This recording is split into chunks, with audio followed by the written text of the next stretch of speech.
Greetings, my friends, and welcome to this program on the RAIN meditation. The acronym RAIN, recognize, allow, investigate, nurture. It's a weave of mindfulness and compassion that can radically transform our relationship with difficult emotions and can bring deep healing and spiritual awakening. And especially in times of stress, this applied meditation can give you a pathway back to presence. It can give you a pathway back to your intelligence and your creativity and your heart. We'll start this session looking at how RAIN addresses a very core domain of suffering. And that's the suffering of self-aversion, self-hate, shame, the feelings of bad self. Now, in other sessions, in the other 3 sessions, we'll look at fear, anger, blaming others, and how RAIN can cultivate a boundless compassion. And with each, we'll end with a guided meditation.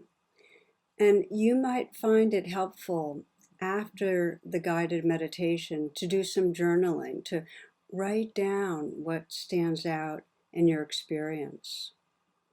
And if you have friends or colleagues who are participating in this course, it'll help to deepen your experience, to connect and talk about what you've noticed.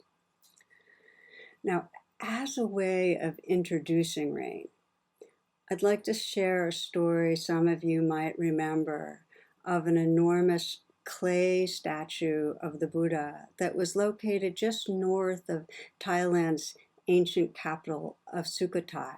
And it had been there for centuries. And it wasn't the most handsome statue, wasn't particularly refined, but it was revered locally for its staying power. It had survived great storms and invading armies and many changes of government. In the 1950s, it began to crack, and due to hot, dry weather, one crack was wide enough so that a monk could take his flashlight and peer into the crack. And what shined back at him was the flash of brilliant gold.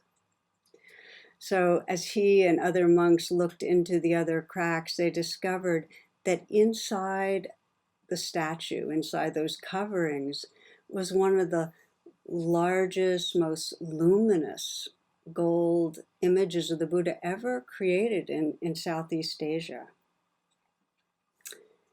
Now, the monks believed that this work of art had been covered with the plaster and clay to protect it from harm during periods of conflict and unrest. And in a similar way, we humans encounter difficulty and we cover over our innate purity with our defenses, our ways of protecting ourselves, but so much so that we forget our essential nature. So this really reflects the most basic teachings of the Buddha, that we suffer because we forget who we are.